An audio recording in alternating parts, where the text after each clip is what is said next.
A'udzu billahi minasy syaithanir rajim.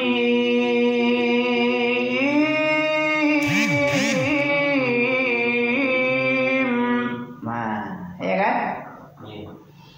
Bismillahirrahmanirrahim. Nah, jadi kapan sebuah bacaan menjadi panjang? Pernah ditanya oleh seorang sahabat, bertanya kepada Malik bin Anas, seorang pelayan Rasulullah, anak Ummu Aiman, anak Ummu Sulaim, ibunya Ummu Sulaim. Dia sebagai pelayan Rasulullah ketika masih muda ya. Ketika anak-anak dia diserahkan oleh Ummu Sulaim kepada Ummu Sulaim apa? Ummu siapa satu lagi? Ummu Salamah. Ummu Salamah atau Ummu Sulaim? Antara dua itu. Ini anakku ya Rasulullah, jadikanlah dia sebagai pelayanmu, khadammu. Nah, Anas bin Malik, bapaknya meninggal ini. Anas bin Malik ini, si Malik ya.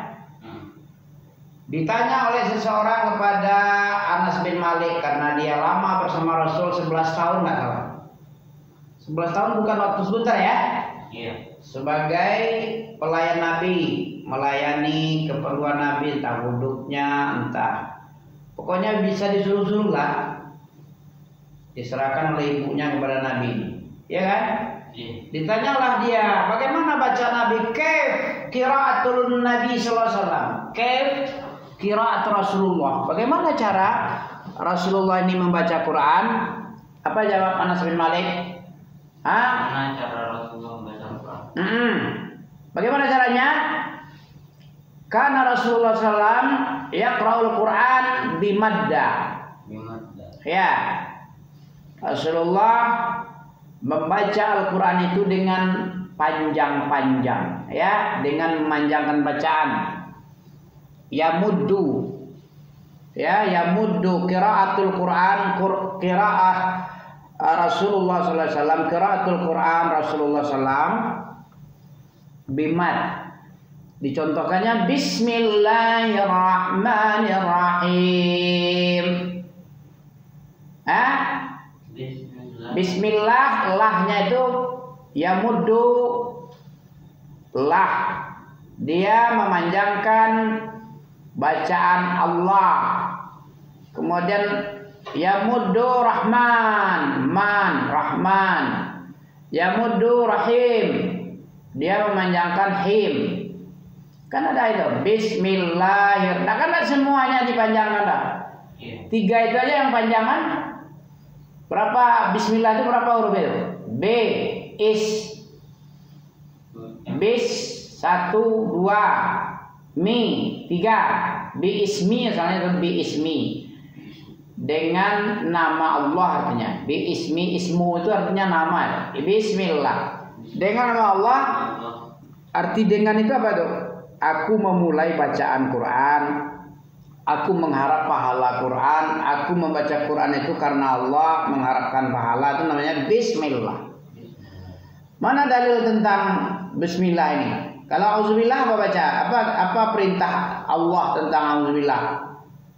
Perintah Allah tentang auzubillah. Ya, kenapa kita pakai auzubillah? Kan ada yang membaca deh. A'udzubillahi minasy syaithanir rajim. Agar kita membaca Quran tidak diganggu oleh setan. Mana perintahnya? Kita baca auzubillah. Surah apa kemarin? Pernah ngajarin, lupa lagi.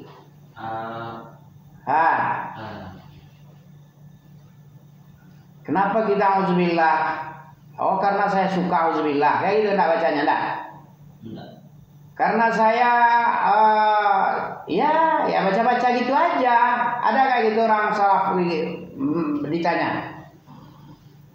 Karena Al-Quran ini ibadah, setiap ibadah itu dilarang. Asal hukum dari ibadah itu apa? Haram, mamnu'. Al aslu fil ibadah mamnu'. Apa mamnu'ah? Dilarang, haram, tahrim. Illa bidalil. Kecuali ada dalil. Mana dalilnya? Kan kita nggak boleh sembarangan beribadah. Dalilnya surat lama kali An-Nahl. Ya. An-Nahl ayat 98. Baca. Ada itu? Ya. Fa idza qara'tal Qur'an fasta'iz billahi minasyaitonir rajim. Nah, ini itu yang membuat kita membaca auzubillah itu dalil An-Nahl ayat 98. Ya. Enggak tahu apa yang disebut lagi ya. Itu kalau bismillah mana? Kenapa kita baca Bismillahirrahmanirrahim? Kenapa kita baca bismillah? Karena kita disuruh iqra bismi rabbikal ladzi khalaq. Bacalah dengan menyebut nama Tuhanmu yang telah menciptakanmu dari tanah. Alat. Segumpal darah. Kalau tanah itu tin. Ya, khalaqal insan min salsalin min ma'in mahin. Min salsalin, dari salsal, dari sel-sel tanah. Ya, wa khalaqal jan min marijim min nar. Surah apa itu? Khalaqal insana min salsalin kal fakhar wa khalaqal jan. Di situ bahan penciptaan manusia dan jin diterangkan oleh Allah sebagai pencipta jin dan manusia. Khalaqal insan, Allah telah menciptakan manusia min salsal, dari sel-sel, dari tanah, saripati tanah. Salsal itu sel-sel. Min salsalin min khalaqal insana min salsalin. Apa tuh? Enggak tahu juga. Enggak menguasai nampaknya ya. Dikuasailah. Seseorang tuh harganya di mana? Di penguasaannya ya. Seseorang laki-laki ada harganya di penguasaannya dengan sesuatu barang. Misalnya seorang tuan tanah, kapan dia menjadi tuan tanah? Tuan takur ketika dia banyak menguasai tanah. Raja minyak, dia sebagai agen besar minyak. Seorang ulama kapan dia berharga ilmunya? Ketika dia menguasai ilmu. Kalau liar-liar ilmunya berarti nggak menguasai ilmu berarti. Begitu juga orang kaya. Tanah dan rumahnya itu masih sertifikatnya masih di bank, nggak dikuasai langsung sama dia. Atau kendaraannya, surat-suratnya masih di showroom. Berarti nggak berkuasa penuh dia terhadap mobil. Kapan dia dibilang orang kaya? Kalau surat-suratnya sama dia, bukan digadai, bukan di pengadaian ya. Ya, di situ letak seseorang harga tentang sesuatu sama dia kalau dia menguasai. Begitu juga ilmu ini, kalau tidak dikuasai ilmu ini berarti dia bukan pemilik ilmu berarti. Tergadai ilmunya, tergadai di buku, di hafalan. Apa tadi bismillah dalilnya apa? Iqra bismi rabbik. Itu perintah itu. Bacalah dengan menyebut nama. Kita sebut nama Allah. Bismillahirrahmanirrahim. Kalau alhamdulillah. Alhamdulillah 98. Wa idza quri'al Qur'an fa idza qara'tal Qur'an fasta'iz billahi minasyaitonir rajim. Tengok aja. Sekarang ada yang dipanjangkan bacaan. Nah, bacaan Nabi itu panjang katanya. Mana contohnya? Baris atas ada alif, iya kan? Iya. Baris dhammah ada waw sukun, ya. Dicontohkan dalam surat Hud ayat berapa tadi? Ayat 49. 49. Ya. Tilka min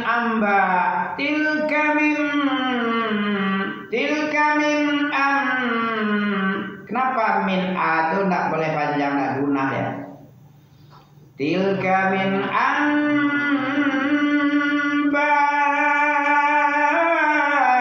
ghaibi. Ya, ba itu apa matnya namanya? Kalau alif nun sukun bertemu ba apa hukumnya? Nama iklab. Iklab. Ya, iklab itu mengganti bunyi nun menjadi mim. Jadi amba. Pakai guna enggak? Amba. Ragu pula lagi.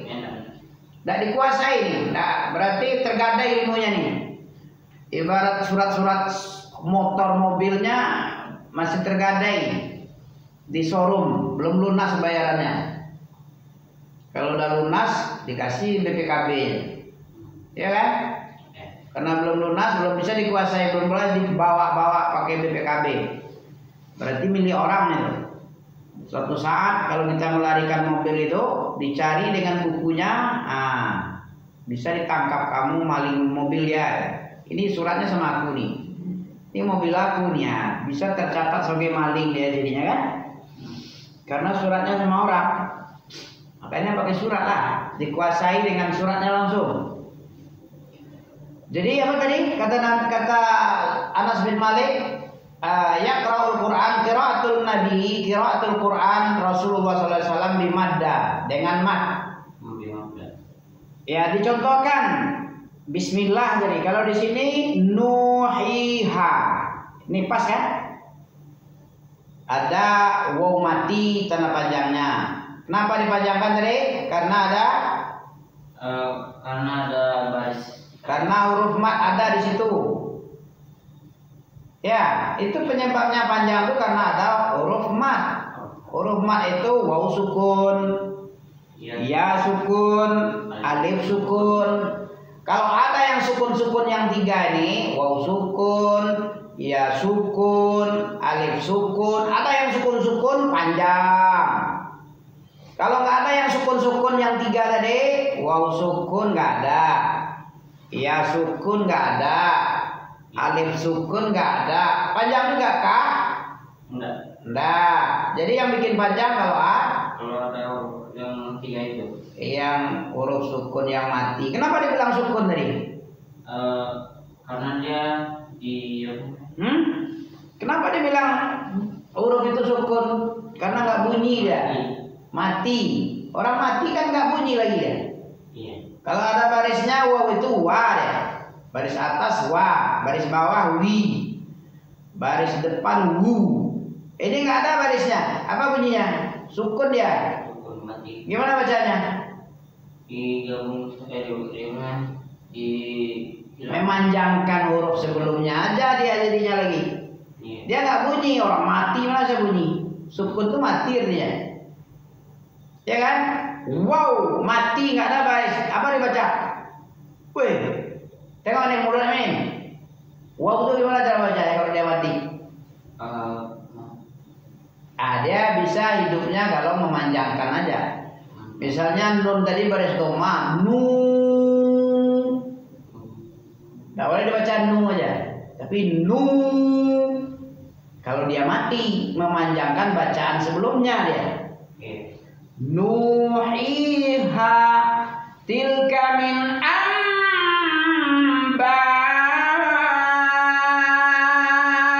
ghaibi nuhiha ilaik.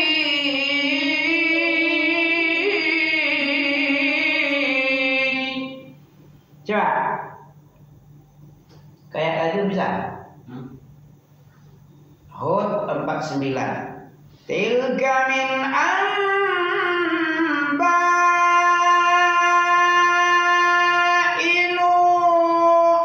ilghaib dulu ya. Tilka min anba'il ghaib nuhiha ilaik ma kunta ta'lamuha anta wala qaumuk min qabli hadha fasbir innal 'aqibata lil muttaqin. Demikianlah sebagian berita ghaib, ya, berita-berita ghaib itu kami nuhiha, kami wahyukan berita ghaib kepadamu Muhammad. Itulah sebahagian berita-berita ghaib. Berita ghaibnya yang mana nih? Berita tentang banjir Nabi Nuh. Kan lama jaraknya dengan Nabi, dengan Rasulullah ada 5 atau 10 ribu tahun. Dari Nabi Nuh ke Nabi Muhammad mana tahu?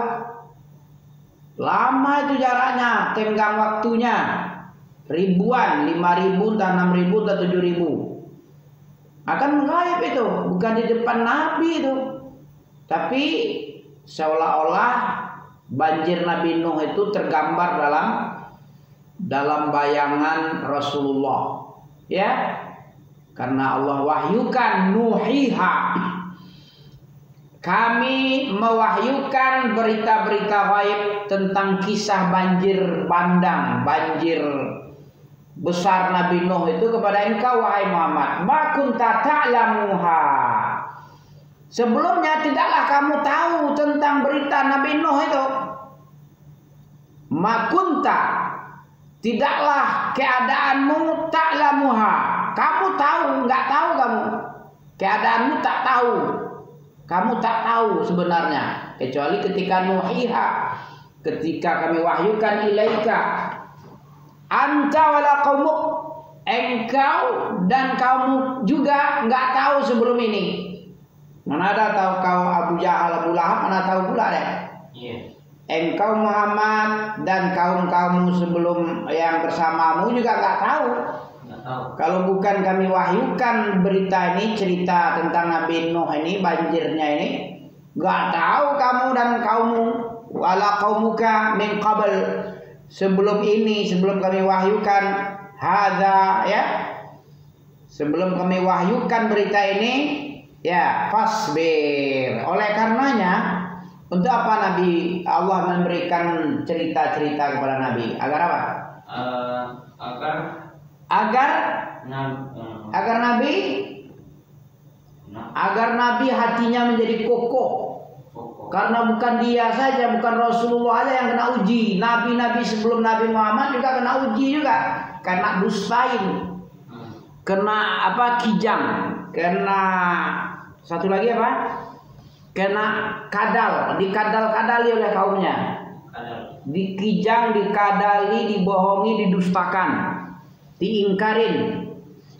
Tidak cuma Nabi Muhammad, lebih parah lagi Nabi Musa juga gitu, Nabi Ibrahim didustakan juga, dibenci oleh kaumnya. Ya, diolok-olok lagi. Paham ya? Makanya aku ceritakan kata Allah kepada engkau kisah-kisah Nabi Ibrahim, Nabi Musa, Nabi Isa, seluruh Nabi Hud, Nabi Yunus, Shu'aib, Nabi Nuh. Gunanya untuk apa? Ada lagi ayat yang bilang juga manusabbitu bihi fuadak, agar hatimu menjadi kokoh, ya, biar nggak cengeng. Halo, untuk apa tadi cerita? Agar mental Nabi kokoh. Jadi kokoh. Ngantuk, mana bisa ngantuk nih? Lewat nanti dia ilmu ini. Maka bersabarlah kau wahai Muhammad, kata kata Allah. Bukan kau saja yang diuji-uji itu, parah lagi umat nabi-nabi sebelummu. Bagaimana pendustaannya kepada nabi-nabi, ada yang dibunuh lagi malah. Siapa yang dibunuh? Nabi Zakaria dibunuh oleh raja umatnya. Ya, kenapa dibunuh? Karena tidak boleh mengawini anak tiri.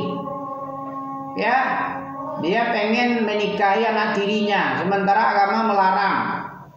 Nah, Nabi ini berfatwa tidak boleh seseorang bapak kalau sudah menggauli ibunya, digauli pula anaknya, kecuali sebelum digauli nikah dia kemudian cerai.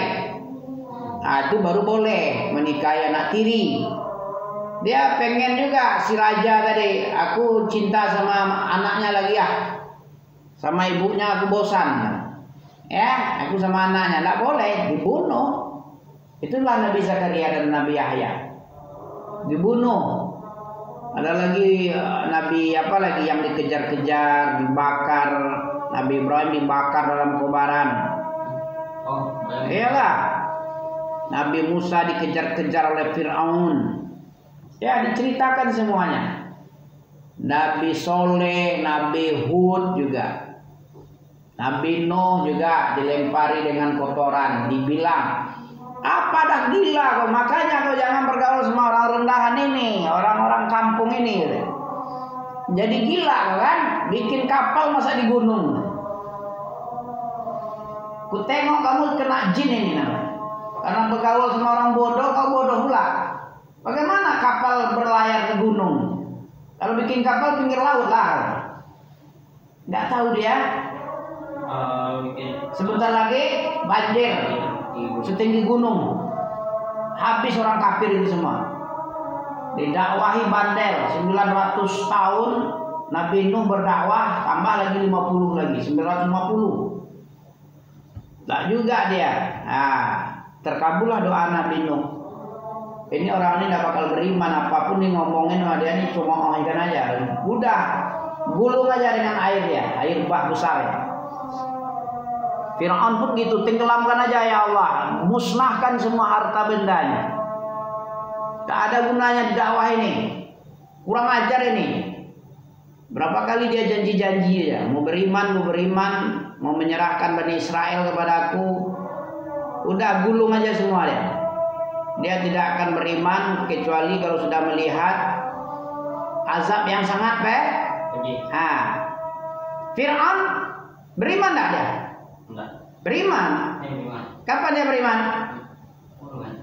Hah? Gak tahu selama ini. Fir'aun beriman. Kapan? Ketika nyawanya sudah sampai sini dan tenggelamkan. Amantu bi Rabbi Musa wa Harun. Amantu bi Rabbi Banu Israel. Aku beriman kepada Tuhannya Musa dan Harun, Tuhannya Bani Israel. Ya, beriman juga. Tapi ketika nafasnya sudah hebat, sudah sampai sini, sudah cengak-cengak dia, mau mampus dia.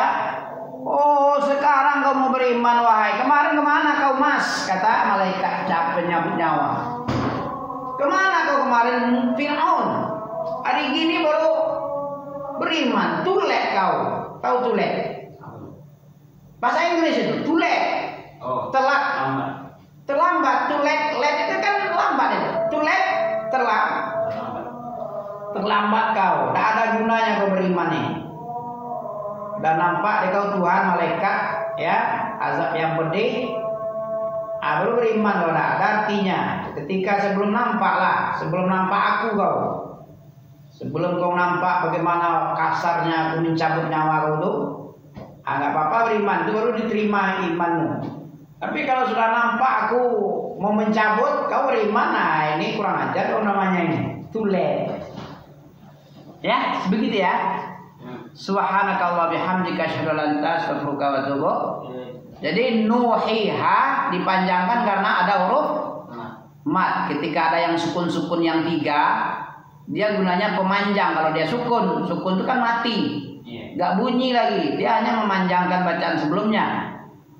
Subhanaka Allah bihamdika asyhadu an la ilaha illa anta astaghfiruka wa atubu.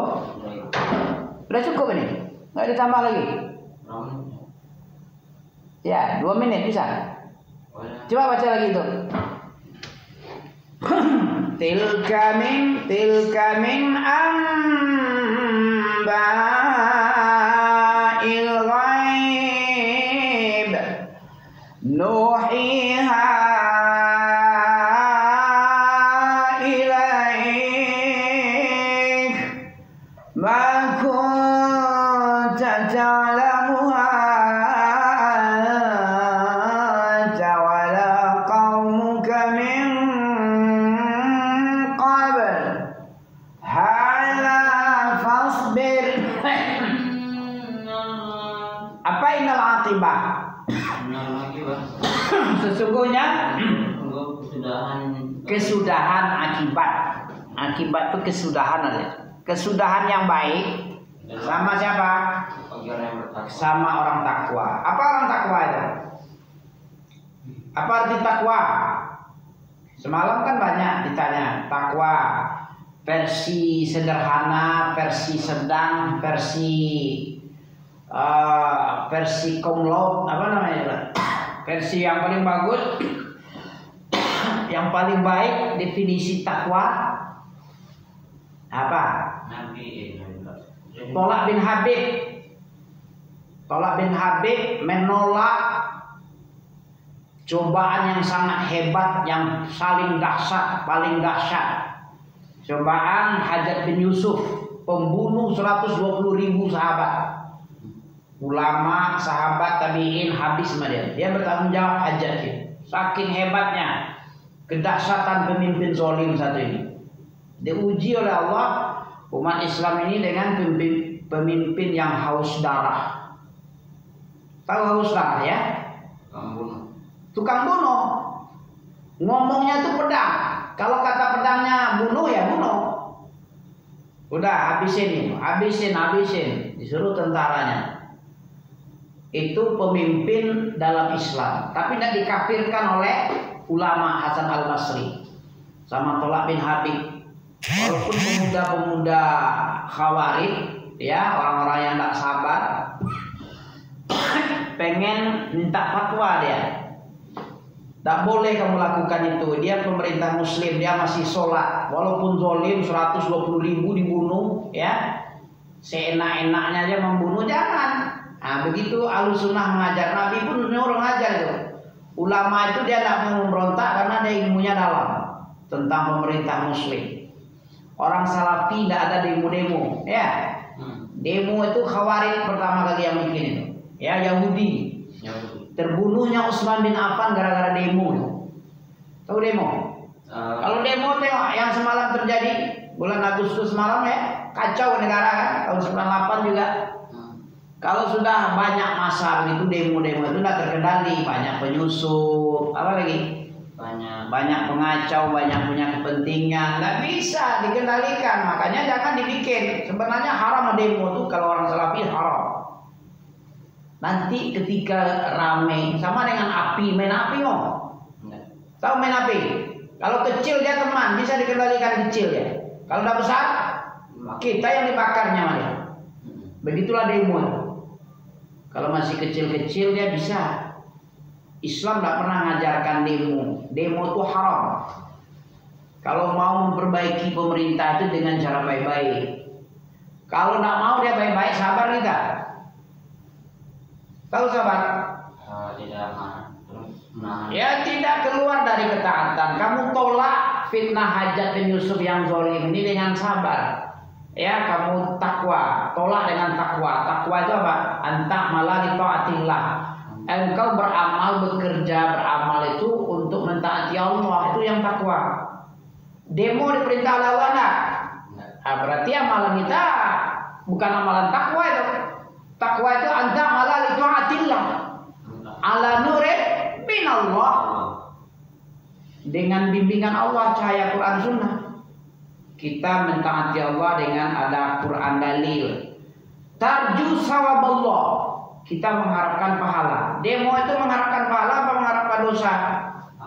Berarti itu bukan takwa. Kita tolak dengan takwa. Anta malah li taatillah ala nurin min Allah tarju sawaballah. Kemudian apa lagi takwa itu yang kedua? Itu separuhnya. Antatruk engkau tinggalkan maksiatillah. Demo itu maksiat karena nggak diperintah, dilarang, diharamkan.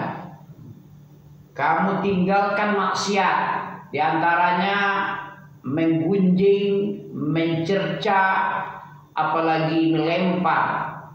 Itu maksiat kepada Allah karena Allah nggak pernah ngajarkan kayak gitu. Fir'aun tahu Fir'aun? Nabi Musa tahu Nabi Musa? Berapa zalimnya Fir'aun itu? Dilempar, dicaci maki enggak Nabi Musa? Fir'aun itu? Iya. Enggak lah, didakwahi aja. Kalau dia terima alhamdulillah. Oh, Fir'aun. Fir'aun di demo dah sama Musa sama Harun sama pengikutnya? Enggak. Disampaikan apa yang kita sampaikan menurut Allah. Allah bilang itu, faqulla lahu qaulan lainan. Wahai Musa dan Harun, kamu izhab ila Fir'aun, kamu berangkat ke Fir'aun, waqula qaulan lain. Kau katakan berdua Musa dan Harun kepada Fir'aun itu qaulan lain, kata-kata lemah lembut, bukan caci maki, bukan lempar-lempar, bukan membunuh Fir'aun dia. Bukan mengambil batu terus dihempaskan ke kepala polisi. Ada nampak sama itu. Itu bukan aspirasi, itu kerusuhan itu. Kasihan menengok polisi-polisi itu. Semoga dia masuk surga. Itulah pahlawan sesungguhnya. Menjaga ketertiban umum. Mati dia dalam keadaan menjaga itu syahid. Orang yang mati dalam demo, itu bahaya ya. Karena Allah nggak pernah menyuruh dia demo, malah mengharamkan. Ya, khawarij itu. Ya, subhanakallah bihamdika asyhadu an la ilaha illa anta astaghfiruka wa atubu ilaik. Wassalamualaikum warahmatullahi wabarakatuh.